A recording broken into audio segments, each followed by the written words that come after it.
Bienvenue sur Spimat.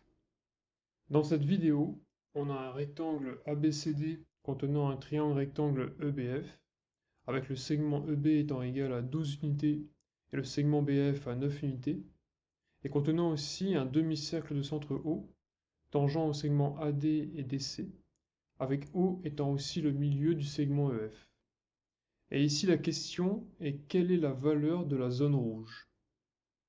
Avant tout, on peut dire que pour trouver cette surface, on va devoir soustraire du rectangle le triangle rectangle et le demi-disque.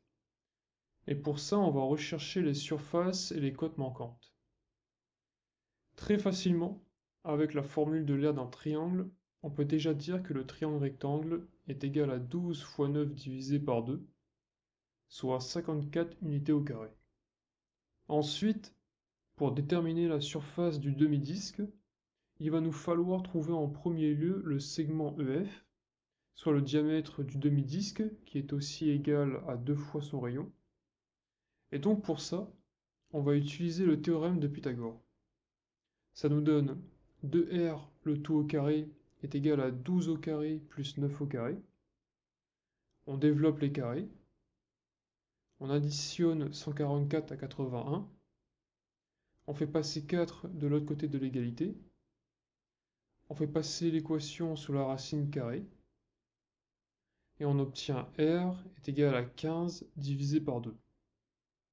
Je précise, mais évidemment, ce polynôme du second degré possède une solution positive et une solution négative, et lorsque l'on recherche une longueur, on retient toujours la solution positive, car une longueur négative, ça n'existe pas. Donc ici, on peut maintenant substituer r dans la formule de l'aire d'un disque divisé par 2 quand on recherche la surface d'un demi-disque. Ça nous donne donc pi divisé par 2, facteur de 15 divisé par 2, le tout au carré. On développe le carré. On multiplie les dénominateurs entre eux. Et on obtient pi, facteur de 225 divisé par 8, unité au carré. À partir de là, on va tracer deux segments à l'intérieur du rectangle, passant par les tangentes et se croisant au centre du demi-disque. Et on nommera ces segments IJ et GH. On peut dire que ces segments sont parallèles aux côtés du rectangle selon leur orientation. On remarque aussi que les segments GO et OI sont égaux à R, et vu qu'ils sont parallèles aux côtés du rectangle, on peut aussi dire que les segments GD et DI sont égaux à R. Donc ici, pour trouver les côtés du rectangle, il faut qu'on trouve les segments AG et IC, et pour ça, on va porter notre attention sur le triangle rectangle et mettre en évidence que le segment AG est égal au segment JO et que le segment IG est égal au segment OH. Donc on va rechercher leurs valeurs, et ça grâce au théorème de Thalès. On commence par le segment OJ, ça nous donne OJ divisé par BF est égal à EO divisé par EF. On sait que EO est égal à R, soit 15 divisé par 2. EF a 2R, soit 2 fois 15 divisé par 2. On simplifie les deux au numérateur et au dénominateur, et ça nous donne 15.